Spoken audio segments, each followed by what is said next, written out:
Well, hello there, private practice success community. How are you guys going this evening? I am just hopping onto my laptop that's right over here so that I can share this live stream. It is 7:49 p.m. Let's see who's going to join me live. Hey, Rebecca, how are you going? How's things where you are at? I'm still in Melbourne at the moment in my hotel room. You can see my lovely view that I have out there. I'm on the 45th floor, level 45. I'm sure this is the highest up I have ever been in a building. I am convinced of that fact. All right, how are you going, Rebecca? Say hello. Let me know, how has your Monday been? Okay, here we are. Let's share this live stream into our page. Hey, Yuri, it's either Yuri or Ingrid that is watching. How are things in South Africa? I see one of you tried to call me today, and I was in a workshop, actually in an event that only finished at 6 p.m. So bear with me as I share this live stream. Be live right now in our private practice success group. There we go, that one's done. Who else is going to join us? And I will also share it in another one, so please bear with me. There we go, share in a group. Cool bananas, and one more group. I think I'm going to share this one into the how to start a private practice page as well. Hey Amy, how are you going? You still here in Melbourne? I'm assuming you are, right? Okay, Ingrid says it was Ingrid calling. Ingrid, of course, is my lovely mother. So if you want to know where I got my good genes from her. Okay, and I'll put it in the how to start group. Oh, there we are. Hang on. No, that's the wrong group. Needs to be starting a successful private practice. There we are. All done. Hey Kim, how are you going? I'm here in your part of the country, Melbourne. Geez, what interesting weather we've had over the last couple of days. So I have literally just walked into my hotel room here at the Sofitel, and I thought I can do one of two things. I can probably should start packing my suitcase, because tomorrow morning I am leaving pretty early back to Brisbane, or I can do a live stream. And here I am doing a live stream, and no, I'm not procrastinating. I've just had an amazing 3 days. And I'm sure you're sick of hearing about my weekend that I've just had, but who cares? I've had an awesome 2 days, of course, Saturday and Sunday with my 12-month inner circle. Ladies that came from all across Australia to spend 2 days with me right here in this room. And I can quickly show you, I still have the Rembrandts of our 2 days together. Look at all my beautiful balloons that I have. Yes, that's lovely here. I'm thinking, what are they going to do when I check out tomorrow morning and there's all these balloons? Somebody's going to have the job of having to pop them all because I'm not doing that job. Hey Sarah, thanks for joining. Welcome. But I thought I'm gonna live stream rather than pack. I can pack very quickly if I have to. You just chuck everything in your suitcase and off you go. Because I thought it's more important for me to come on here today, or tonight I should say, and really share with you guys some of the, I guess, the takeaways that I have from the day that I've just spent with my mentor. Now, where's my book? Oh, here's my book. I took a book and I probably wrote about 7 pages worth of notes, and I've actually shared a couple of photos, just images that I took of really lovely inspiring quotes, and I've actually shared it on my Facebook page as well. throughout the day to give you a bit of an idea of what was going on. And the day that we have was all about soul shifts and money making. And yes, those two things do go together actually. And it was really, really great. You know, I've been working with my mentor for the last 12 months. And you're thinking, you know, after 12 months, you probably know what you're going to hear. And then you go, okay, all right, I've been enlightened again. And I think sometimes I make the mistake of thinking, well, Gerda, you are a psychologist. You know, you probably know all this stuff, you know, the mindset things, but you know what? Even us psychologists, even us allied helping professionals sometimes need to get mindset input from other people. Hey, Stacy, thanks for joining. Because the fact of the matter is that all of us, whether you're a psychologist, an OT, PG, whatever type of allied helping professional you are, we all have our own bullshit, right? We all have our fears. We all have our resistances. We all have that little voice in our mind commenting consistently about what we're doing, what others are thinking, what we should be doing, and what we could be doing, and all that other stuff that it keeps on whispering in our ear, right? And sometimes it's even hard for us to catch that voice and to notice it and to let it go, and at other times to challenge it and to not let it have so much control over you. So I, for one, are very grateful that I actually did go and attend, because I was initially meant to fly back to Brisbane this morning after my event with my inner circle, and I thought, no, this is worth it. I'm going to change my flights, and I'm so glad that I did. So yeah, it was a really, really great day, and there's a specific topic, the topic that I put in the live stream here that I want to talk to you guys about, and it is what will move the needle in your practice and life. And if you are in my inner circle, you know that I would have spoken to you guys about a very similar topic. Not about this as a topic per se, but really in terms of what I currently do on a daily basis. Because if you are in my inner circle, I share with you, you know, a lot of stuff. I'm literally an open book. Share with you all my secrets. Share with you what I do on a day-to-day basis. And I really thought today, you know, how does that stuff apply to private practice owners? Now, please, if you are here, please comment, say hi, say hello, especially if it is your first live stream with me. I see we have Michelle as well. Hey, Michelle, so glad you hopped on and is joining me. Now, I did share it in a couple of groups, but I can only see the comments here on the live stream on my page. So if you do want to interact with me, please do so there. Sarah says, same as being in therapy, you always can get new gems. Exactly, Sarah, exactly. Hey, Robin, I just noticed you've hopped on as well. How is Tassie going? Fabulous. Hopefully, you have been so busy doing stuff and up-leveling. Robin, you are doing so well. So I want to talk to you about, you know, what is those things that's going to move the needle in your practice and in your life? Because if you are a private practice owner and you are therefore a small business owner, what you do in your private practice is going to impact your life, but not only your life, the life of your family, right? Of your husband, your wife, your partner, your kids. And I'm not even talking about your clients and your clinicians. Hey, Jackie, thanks for joining and hopping on. So it is really important to know that there is that connection, right? And one of the big things that practice owners always tell me is that they've got no time, or they've got little time, but it's normally, I have no time. I've got all this stuff that I want to do and I have no time, or I'm always rushing from pillar to post, or I get to the practice every day and I'm anxious as a result of this long to-do list that I have, right? And my mind is just running through all these things that I need to do.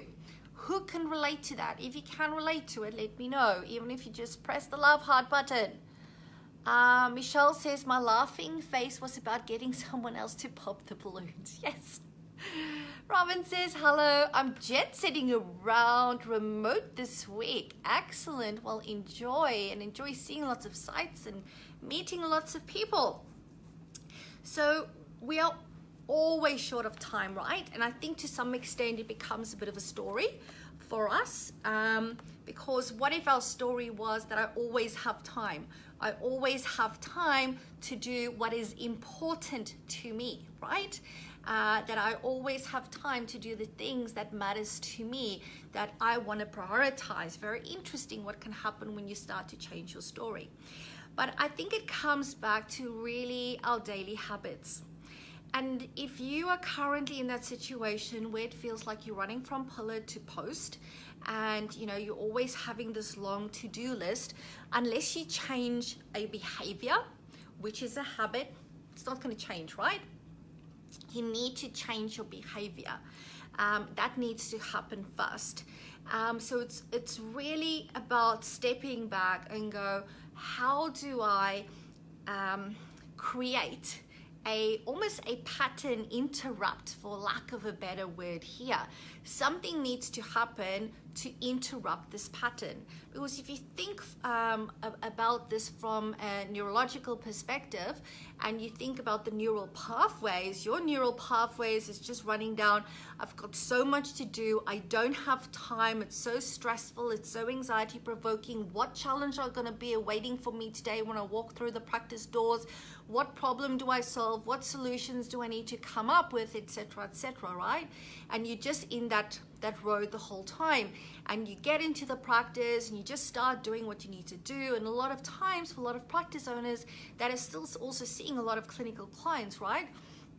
So in order for that to change, you need a pattern interrupt. You need like a good slap in the face, proverbial, metaphorical slap in the face, and so that you can step back and go, okay, I can either just continue on this pathway forever and ever and ever and choose to do that, or I can choose to do something differently.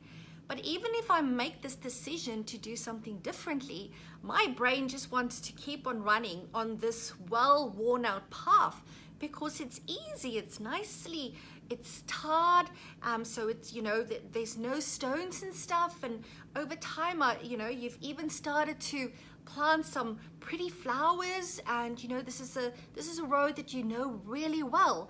But here on the other side, this new behavior, it's like going through the Amazon jungle, and you've got this machete and you need to constantly be working hard and sweating to clear the path, this new path. And you keep on looking at this other path and you go, that path is so much easier. I know that so well. I just want to go down there because it feels like if I take that path, it feels like it's going to be faster, easier. That's what I've always been doing. So it's really hard to change the behavior. We know, right? We see it with our clients. And I think when you take that neural pathway image, it really starts to explain to you why even us as practice owners often struggle with that. Now, let me just go here. I see we have a couple of comments. Sarah says, Gerda, it's been an interesting time for me having 2 years sick leave. I've been able to step back, check what I really value, and be able to swing the pendulum in a different direction from the... I'll have to read the rest down here. Let's have a look.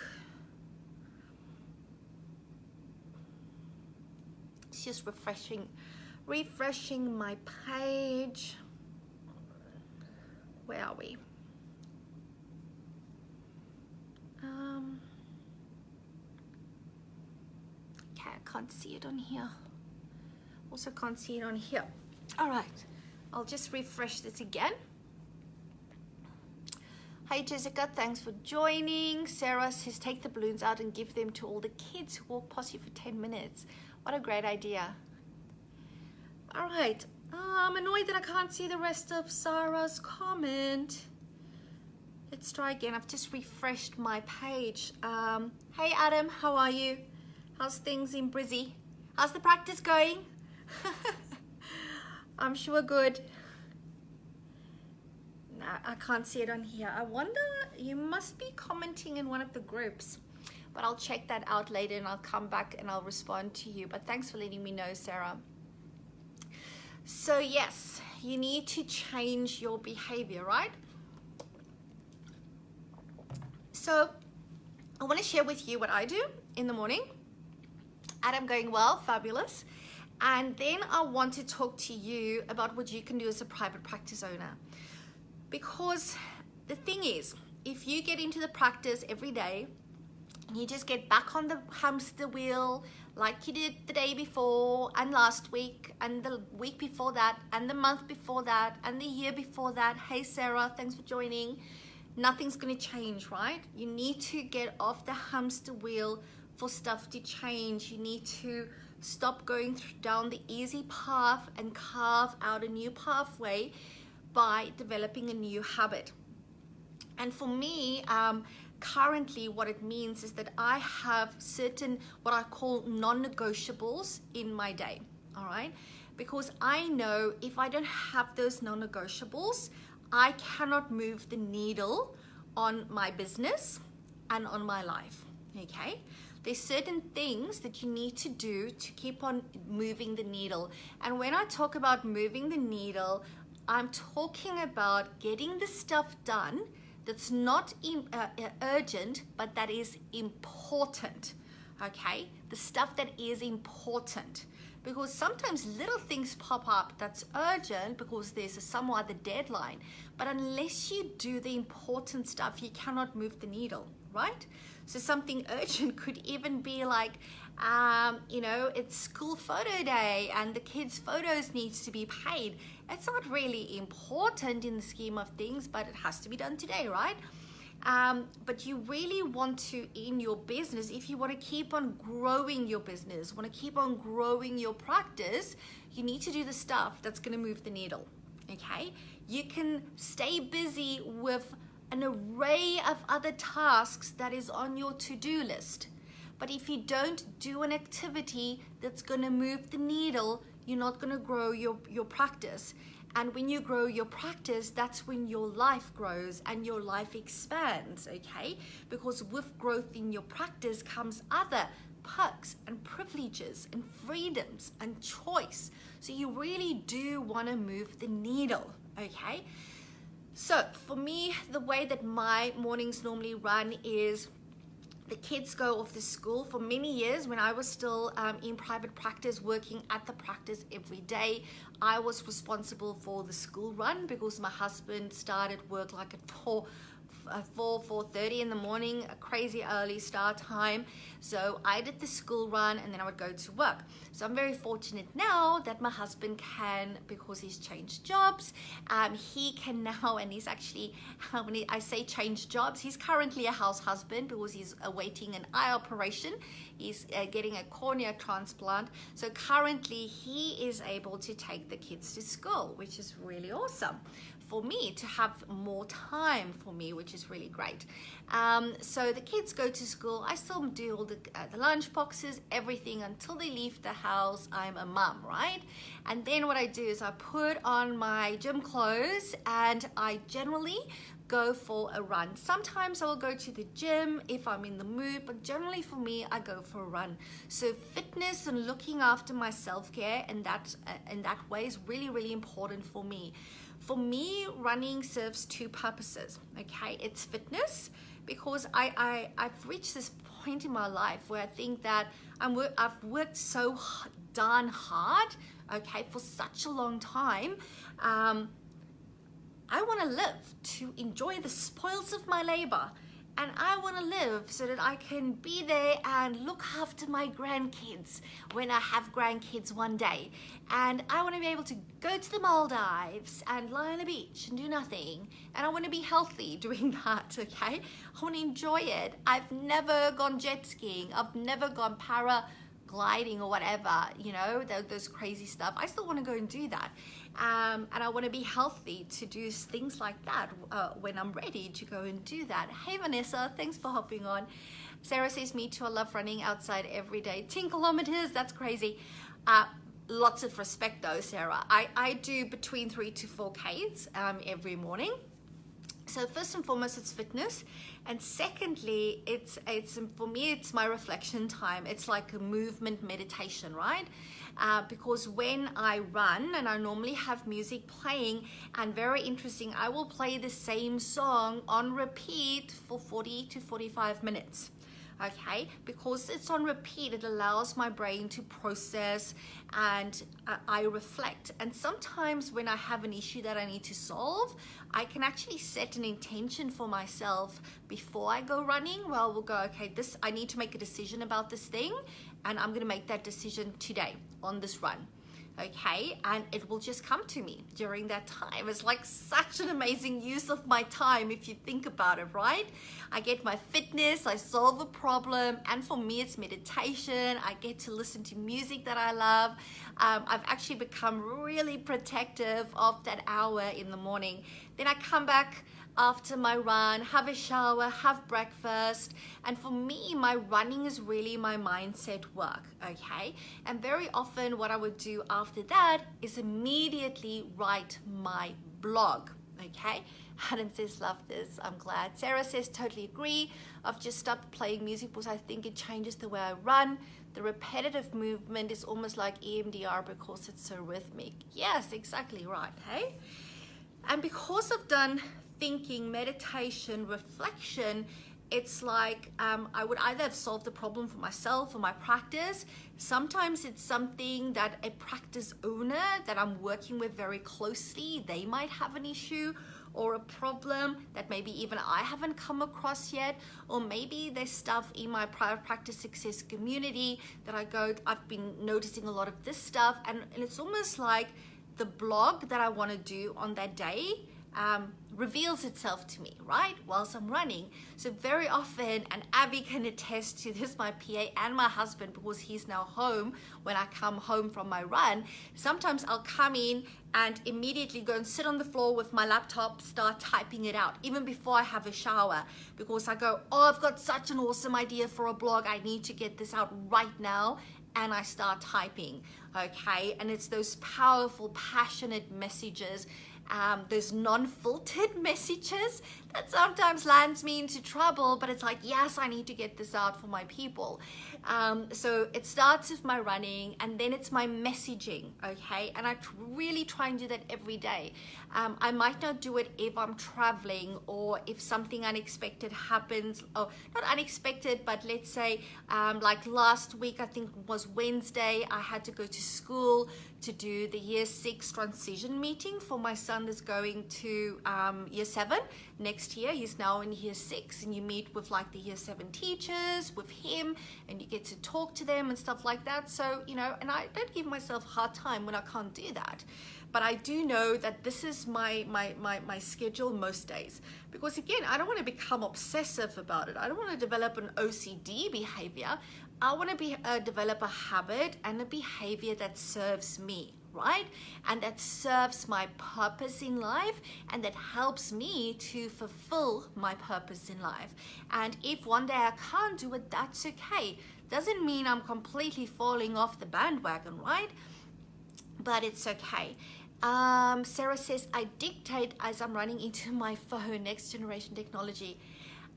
Well, Sarah, I'm too out of breath to do that. So I need to keep on working on my fitness. All right, so it's my running, then it's my messaging, and then I do selling, okay? Selling is so important. So selling could be, I've done my blog, and you guys would have seen it, right? Which is my messaging. And then I will put a call to action at the end. So I'll write it, and I'll go PS, and then I'll add a call to action. And I do it that way because I think if you have read the whole blog, okay, and this message spoke to you, so you'll probably read the title, you maybe read the first couple of sentences, you might go, oh, that's not relevant to me, and you'll keep on scrolling on Facebook, right? Or you might go, oh yeah, this is talking to me, oh yeah, I can relate, oh yeah, this makes sense. And the more it makes sense to you and you start reading, that tells me that this is of interest to you, this is of help to you. And I like to give people an option to go, okay, so if this was really helpful and you want to take that next step in terms of working with me or doing a course or gaining more information, this is what you can do. And you can either take that next step or not take that next step, right? So that is the selling part. And I think it's so important as business owners that we really make selling part of our art, right? Part of your messaging, because unless you sell, you can't do your art. And for us as psychologists, as OTs, as speechies, whatever it is that you do, your art is helping people. Your art is helping people change their lives and live better lives and have meaning, find meaning, improve their relationships, you know, doing that stuff that you do, helping a little child learn how to talk. You know, I don't know how speeches do that, speech pathologists, that's an art. I don't know how OTs help a child to, you know, move better and, you know, all the amazing stuff that they do. That's an art. And what we do as psychologists, it's an art, okay? It's just amazing. And you want to make the selling part of your art, because unless you can tell people how you can help, unless you feel okay letting them know, I'm here if you need help, you can't do that work that you love so much, right? Vanessa says this message is talking to me as it stopped me canceling my trainer tomorrow as I'm too busy. Well done, Vanessa. My job is done here. Fabulous. I'm so glad I decided to live stream rather than pack my suitcases. Let me just refresh this. Okay, so where were we? We've got fitness, we've got messaging, which is my blog, and then we've got call to action, which is the selling part, and then mindset work, okay, or for journaling. So a lot of people like to journal at the start of the day. For me, my mindset work at the start of the day is my running, okay? But I like to journal at the end of the day, and maybe because that's a habit that I had as a young girl, where I would write in my diary about my day at the end of the day. So I like to do it at the end of the day, and those are 4 non-negotiables. Those are the 4 things I have to do, okay? Everything else gets scheduled around that, all right? Because I know if I want to move the needle in my practice, in my business, and therefore in my life, these are the things that I need to do. So I want you to really start thinking about what could that be for you, okay? Because remember, you wanna change your behavior here if you want to make sure that you're moving the needle. Because I have been doing private practice success now for the last 4 years, and I've seen people reach out to me in year 1 and year 2 and then decide not to do anything, and they're still exactly where they were then. The fact of the matter is, until you do something different, it's not going to change. Hey Emily, how are you? Thanks for hopping on and joining us. All right, so if I were to think back, and what I will say here is, don't feel bad if that is you, right? That was me for a very, very long time. I thought that as long as I pitch up every day and I just work as hard as I can and I hustle as hard as I can and I work as hard as I can to get all that stuff off my to-do list, that I will be okay, all right? And you know what? In retrospect, my practice and therefore my business could have grown so much smoother, so much more easily if I still continued to work hard, yes, but worked hard on the right stuff, okay? The important stuff, the stuff that moves the needle. So if I were able to go back, I would change the way that I did things. And you know, hindsight is a wonderful thing. And I want you guys to benefit in my hindsight, all right? You have the benefit of my hindsight. You have the benefit of what it is that I've learned based on what it is that I've not done, right? Sarah says, work smarter, not harder. Exactly. And it's really about making that sentence, Sarah, a reality, right?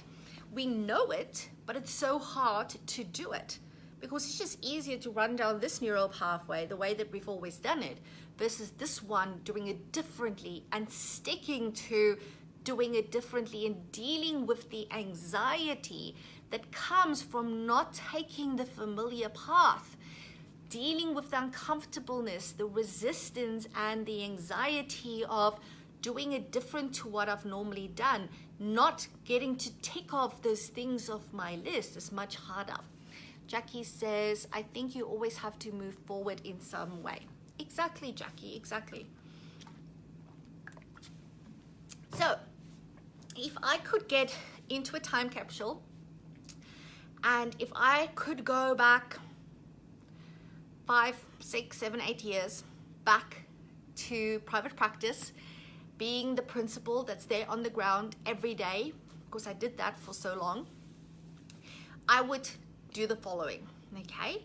So I think as a principal, if you like doing clinical work, I would suggest you have 2 days of clinical work, right? I would have a 3rd day open for any emergencies. And then I would have, so therefore 3 days for practice management, business development. But I would really mark out my day in a way that suits me. And you know what? It's okay if your schedule looks different to the rest of your team. I always thought that I should be the first one in there. And I always was. For many years at the start, I was the first one there in the morning. A lot of times I was the last one there at night, okay, before I left. I did that for so long. And sometimes I might even go home just to, be there for my kids during after school time, dinner, and very often would go back to the practice. And a lot of times my team would not even know that I did that, right? Because they would be home already and I would go back to work and do stuff so that I could have my head in there. And I would do things so much differently. First and foremost, I would get admin help like yesterday. That's the first thing I would do. I don't know why we are such martyrs as practice owners. Why we wait so long to get admin support. Oh my golly, just get yourself an admin person. Even if you are just taking on your first subcontractor, guess what? You don't even need a subcontractor to have admin support. Yes, you can hire yourself a VA or a personal assistant or receptionist, even if remotely, to help you. That's okay. You are worth it, okay? You are worth that support. But anyway, I digress. If we assume that I have a practice, I'm going back, I would definitely incorporate exercise, all right? Even if I still had to do the school drop-off, I would find myself a gym near my practice and I would go to the gym, okay? I would do it, or I would go for a run. I would just do things completely differently. For me, it works running in the morning. I just don't have the energy to do it at night. I'm a morning person when it comes to stuff like that. Or you can put it in the evening if that's what works for you. If you're one of those people that only wake up halfway through the day and you're a nighttime person, then do it then. But book it in to your diary and go, this is what I'm going to do because this is what works for me. For many years, I tried to go to the gym and for runs in the afternoon. I would plan it in because I was thinking my priority is to get to work. My priority is to see my clients, to be there for my team, to support my reception, to support, the clinicians. And then I would be there for my kids. And by the time I had the time to go to the gym, I was like, I just out of it. I just couldn't go to the gym. It just didn't work for me. But I had this mental block that I can't go during the day. What bullshit is that? Okay, that's your own rules. Change it. You are the boss. That's why you're in private practice, not so. You are in private practice for freedom. So you can set your own rules. Just because you work at different times to your team doesn't mean you work just as hard or even twice as hard as them, okay? It's what you know to be true, but it's also you can communicate for your team. Maybe I start at 11, but you know what? I work every weekend, okay? That's very often the case. Hey Olga, hey Christine, how are you going? Hello Uma. So really think about how you're going to put those things in. If you love to journal in the morning, maybe what you need to do is go into the practice, and instead of booking yourself a 9 a.m. client or a 9 a.m. supervision session, book yourself 30 minutes of journaling. Martha says, haha, so true about what bullshit is that? Exactly, Martha. Okay, you need to make your own rules. That why would you be in private practice if you're not going to do that? Okay, then you can just as well go work for somebody else. Sarah says, me too. That's why in the morning, but it's Hobart, so sometimes it's very cold. Yes, Sarah, I agree. And it's normally when it's very cold that I actually go into the gym rather than running outside. Next time you're here, I'll get you to do it at your hour and at 10 kilometers. You're gonna have to piggyback me most of that 10K, Sarah. That's all I can say. But I like you learning. Fabulous. Yes, so, book in 30 minutes in the morning of journaling, okay? And sit and journal. And, reflect on stuff, or write out affirmations, or, write about your ideal day, or write about your money beliefs or new beliefs around money, write about your vision. There's so many things that you can journal on. Journal on your frustrations, journal on what you want to do differently, and give yourself that 30 minutes. And then maybe start seeing clients, okay? What do you think would happen? I want to set this challenge to you guys as practice owners.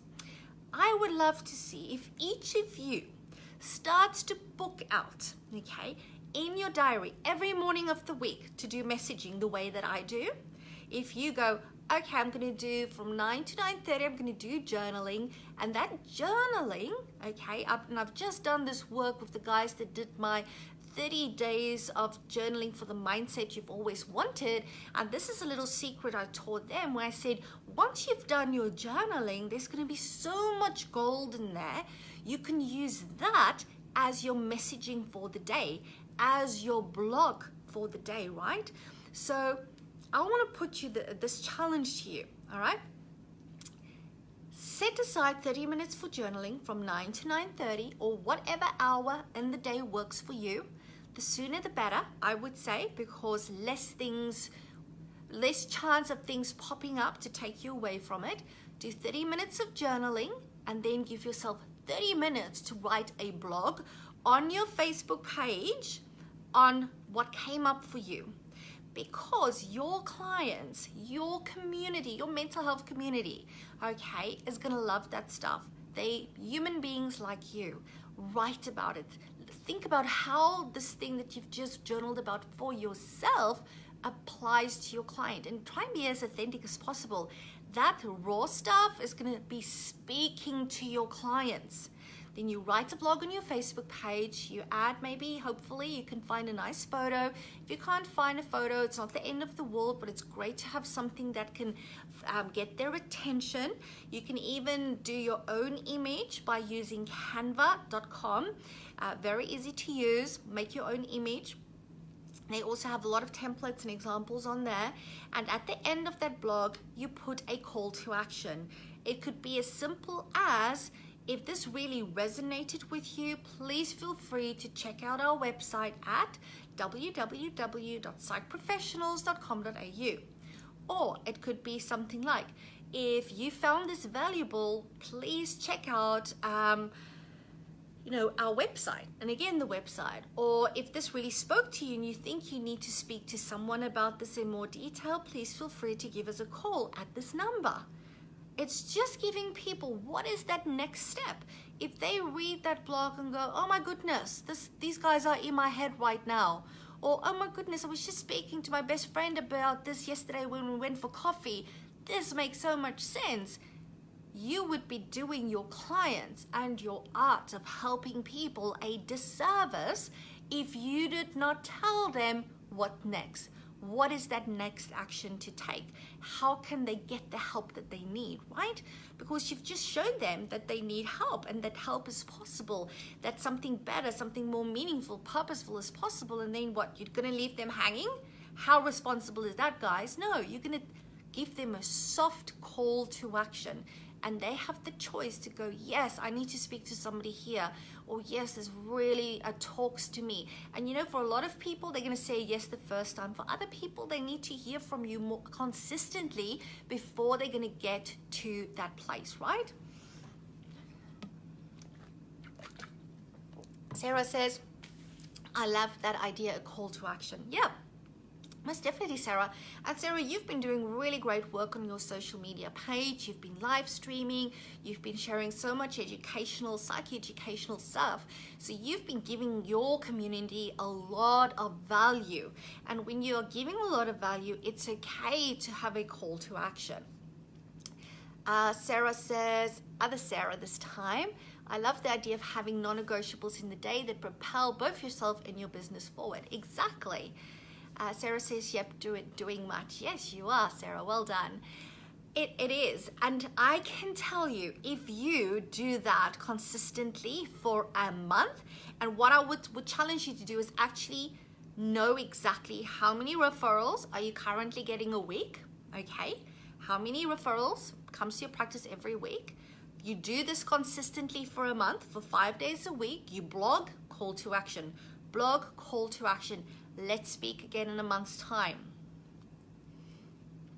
Okay, and let's see what difference it makes. I mean, there's going to be intangible brand awareness that's just going to explode, all right?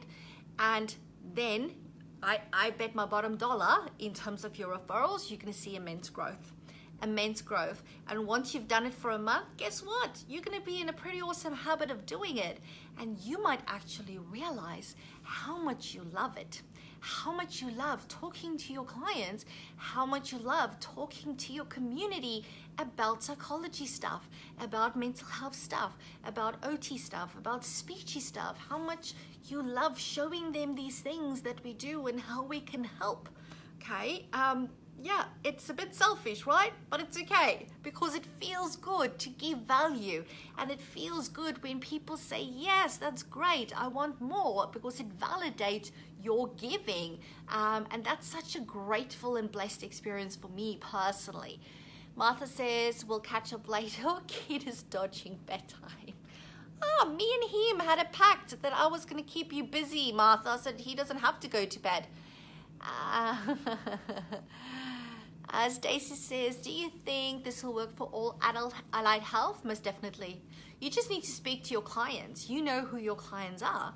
It will most definitely help for all. So if you're an OT, you need to speak about OT related stuff. If you're speechy, you talk about speech related stuff, right? Sarah says, Stacey, I love hearing from other health professionals, says Sarah. Of course, yes. And you know what, Stacey? I have been so surprised as a psychology practice owner that how little psychologists actually, shouldn't say this, but it's true, how little psychologists actually know about what other allied health professionals do, okay? And you know how I found this out is when I hired my first speechy and OT into my multidisciplinary child and adolescent center, okay?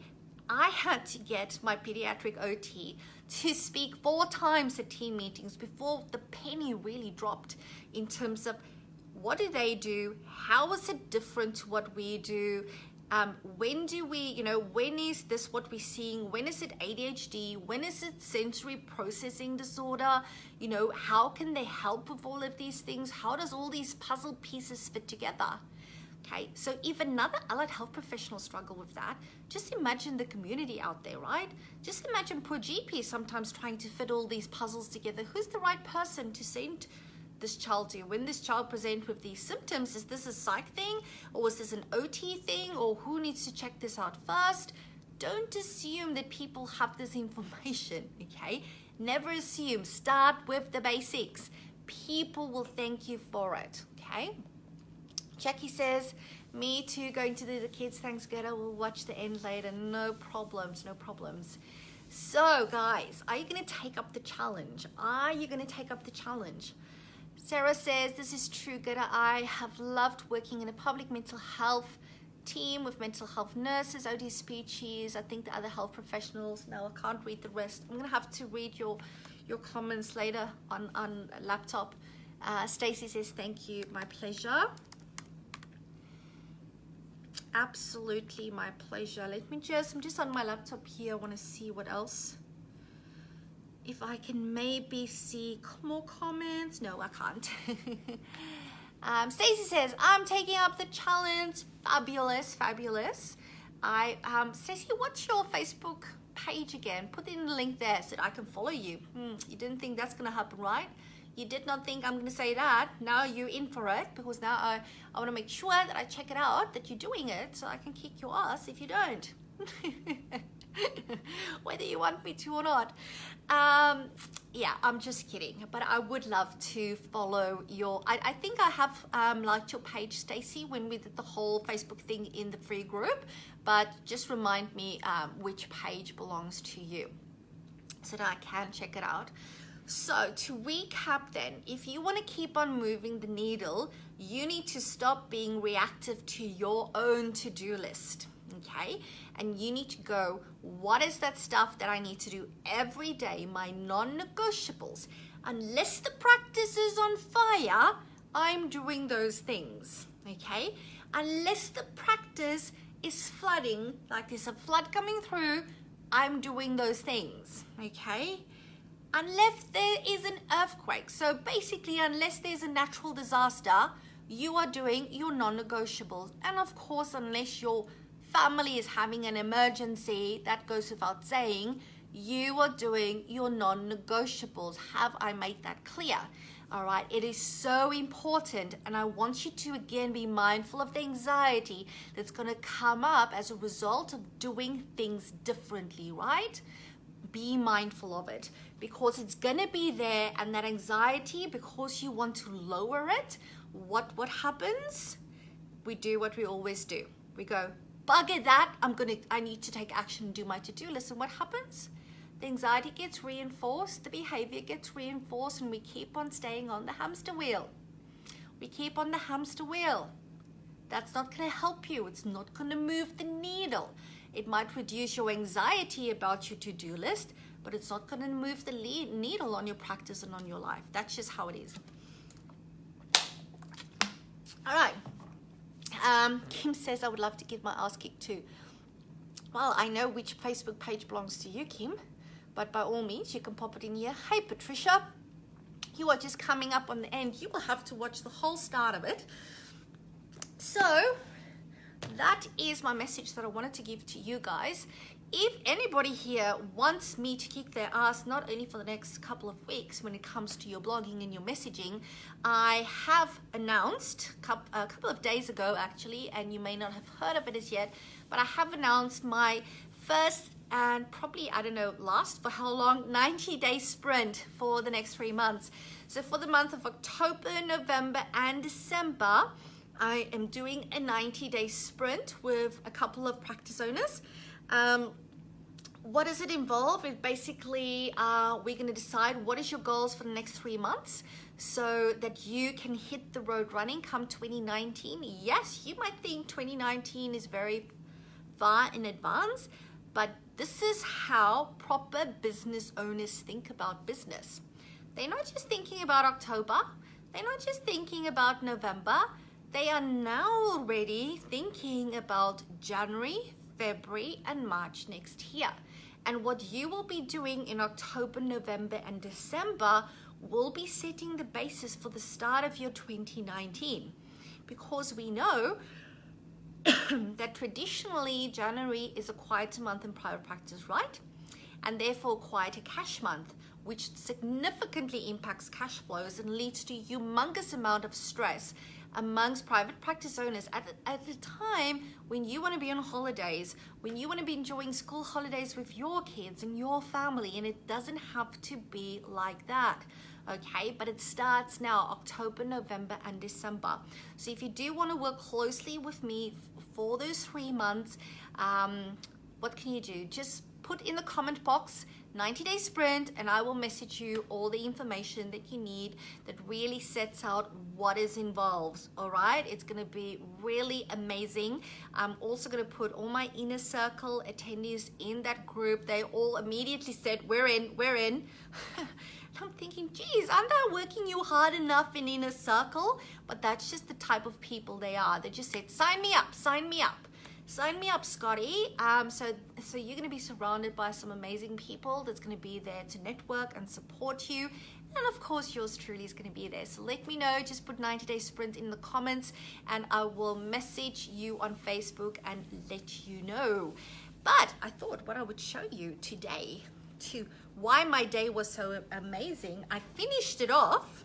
We finished like at 6 at the Westin, which was 8 minutes walk. My phone told me it's 8 minutes walk from that hotel to this hotel, which I walked in heels. So I'm very proud of myself.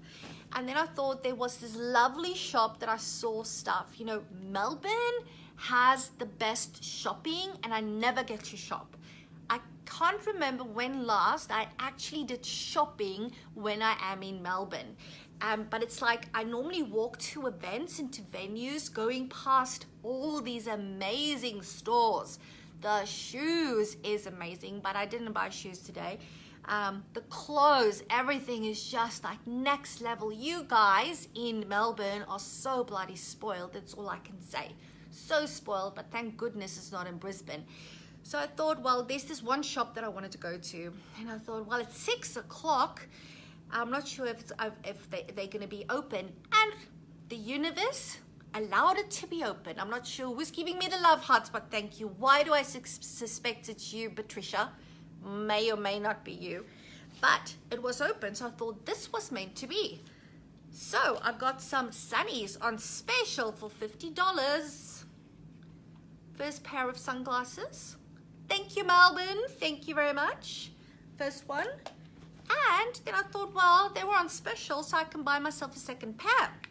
Practicing abundance, people. And this is a pink one that goes with my hair. How do you like this one? Huh. Thank you, Melbourne. Thank you for your beautiful shopping. And then I thought the piece, what's the right French word? The piece de la resistance or something, I don't know. There's some other fancy word for the cherry on top. It's a nicer way, more fancy way to say the cherry on top. And you're going to love this one, Patricia. Oh, I love the jacket. A leather jacket. And the lady said it goes with my hair. And I said, sold. Sold. Sold. It goes with my hair. So, there you go. Melbourne, you've been amazing to me. And I'm just realizing my red jacket goes with my red balloons. And I've got now a black jacket, leather jacket. I got like a olive greenish one. And now I have a red to go with it. Yes, it is lovely, isn't it? Hey, Raven, how are you going? All right, guys, thank you so much for joining me. It was really lovely to talk to you. I'm gonna settle in for the night now. I may or may not order some room service. So what happened is, so I bought this stuff, coming from the Westin hotel, came in, bought this. This actually shop is just downstairs at the hotel. Came up the lift and thought, hang on, I'm gonna go to the lounge. So because I booked a suite to run the 2-day event in, with my Inner Circle on Saturday and Sunday, it allows me access to what's called Club Sofitel. And I thought, well, I couldn't go in there whilst my people were here because they couldn't get access, but I can get access because the name's on my booking. So I thought, oh, I'll go and check it out, you know, what's in this lounge. And geez, Louise, I walked in, you get free alcohol now that I drink, free canapes. So I had like all my dinner there in canapes. What a cheapskate am I? But it was beautiful. It was lovely. Had Diet Coke because I have alcohol, but not the stuff they had there. I like a cocktail, for example. I'll have a cocktail. Sofitel is next level, says Patricia. It sure is. And so I had my dinner there, which means I don't have to have dinner now, but I may just order some dessert as room service to finish off what was an amazing 3 days here in Melbourne before I go back to Brisbane. Sarah says, I'm cheap too, so many options, they'll do a cocktail. Yes, But geez, their cocktails almost $30 here. You can like have one a night and you're done. And your budget is blown. All right, everybody, thank you for joining me. Remember, if you're interested in the 90-day sprint, comment that below and look out for my message on Facebook. And remember, as always, all you need to do is say yes to your very own ultimate level 5 private practice, and I'll speak to you very soon. Bye for now.